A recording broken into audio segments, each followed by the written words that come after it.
Hello my friends, मैं आपका अपना legal adviser advocate Lakhan Singh. आज हम आपके लिए लेकर आए हैं एक नई जानकारी भरी वीडियो, जिसमें हम बात करेंगे स्टे ऑर्डर के बारे में। क्या है स्टे ऑर्डर कैसे लिया जाता है और स्टे ऑर्डर कब दिया जाता है और स्टे ऑर्डर की क्या है प्रोसेस। स्टे ऑर्डर एक आम बोलचाल का शब्द है।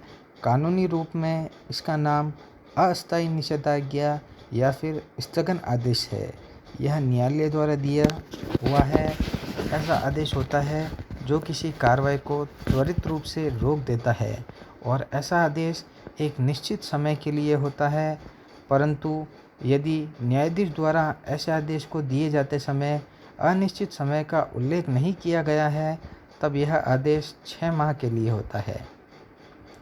कभी कभी अचल संपत्ति के विवाद में ऐसी परिस्थिति उत्पन्न हो जाती है जब किसी पक्षकार के हितों पर विपरीत प्रभाव पड़ रहा हो, तब न्यायालय मामले में हस्तक्षेप कर अस्थायी निषेधाज्ञा आदेश पारित कर देता है, जिसे स्टे ऑर्डर आम बोलचाल की भाषा में कहा जाता है।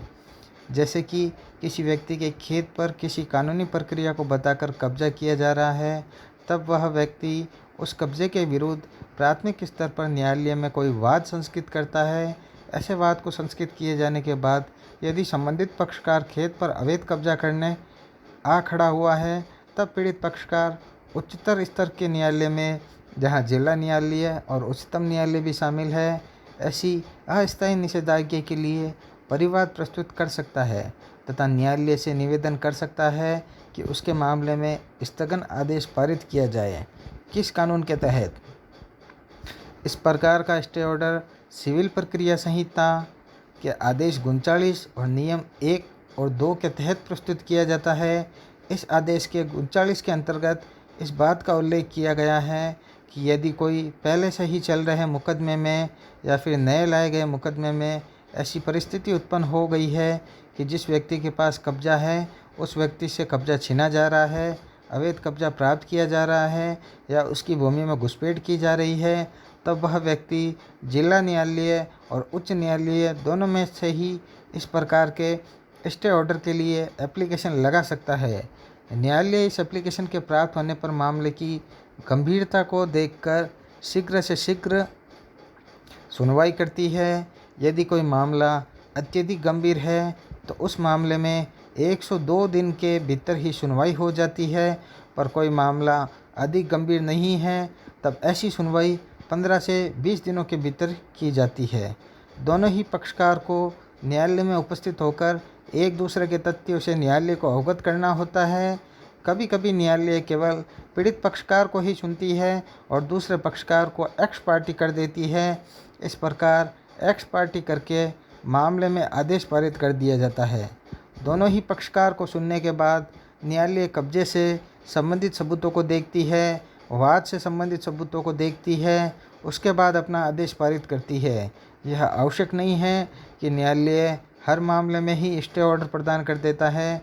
जहां उसे लगता है कि निषेधाज्ञा प्रदान करने की आवश्यकता नहीं है, वहां न्यायालय किसी प्रकार का स्टे ऑर्डर प्रदान नहीं करता।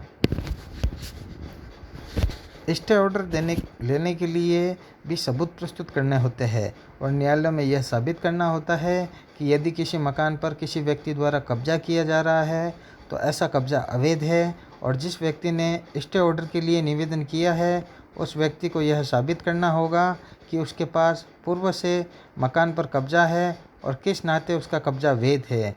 जैसे कि किसी व्यक्ति के पास में कब्जा किसी भी प्रकार से हो सकता है, मालिक के तौर पर कब्जा हो सकता है, किराएदार के तौर पर कब्जा हो सकता है, देख रेख के नाते कब्जा हो सकता है, पावर ऑफ अटॉर्नी के वास्ते कब्जा हो सकता है।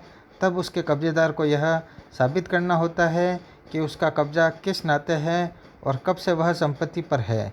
यदि यह दोनों बातें न्यायालय में साबित कर दी जाती है तो तीसरा सबसे बड़ा प्रश्न यह उठता है कि क्या इस विवाद से संबंधित कोई मुकदमा किसी न्यायालय में चल रहा है या फिर कोई नया मुकदमा लाया गया है।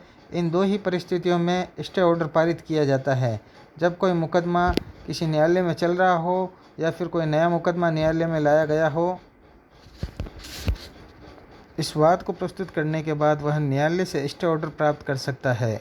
यहाँ ध्यान यह देना होगा कि स्टे ऑर्डर किसी भी ऐसे मामले में प्रस्तुत नहीं किया जा सकता है जो केवल स्टे ऑर्डर के लिए ही प्रस्तुत किया गया है।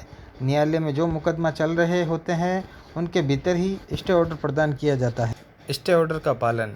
न्यायालय जब कभी किसी मामले में स्टे ऑर्डर देता है तब इस प्रकार के ऑर्डर का पालन करना पक्षकारों पर बाध्यकारी हो जाता है। किसी भी स्थिति में ऐसे ऑर्डर का पालन करना ही होता है। न्यायालय ने यदि किसी मामले में यह स्टे ऑर्डर दे दिया है कि भूमि की स्थिति ज्यों की त्यों रहने दी जाए, तब भी उसके आदेश का पालन नहीं किया जा रहा है और घुसपैठ की जा रही है, बदलाव किया जा रहा है, तब सिविल प्रक्रिया संहिता के आदेश 39 नियम 1 के तहत अंतर्गत न्यायालय आदेश का पालन नहीं करने वाले पक्षकार की संपत्ति को कुर्क भी कर सकता है तथा उसकी संपत्ति को बेचकर पीड़ित पक्षकार को हुई नुकसानी की भरपाई भी कर सकता है तथा 3 महीने का सिविल कारागार भी दे सकता है। तो आई होप मेरे फ्रेंड्स, मेरे द्वारा दी गई ये जानकारी आपको पसंद आई होगी। तो मेरे वीडियो को ज़्यादा से ज़्यादा आप लाइक करें, शेयर करें और चैनल को सब्सक्राइब करें ताकि ऐसी जानकारी वीडियो आपको मिलती रहे। जय हिंद दोस्तों। Hello my friends.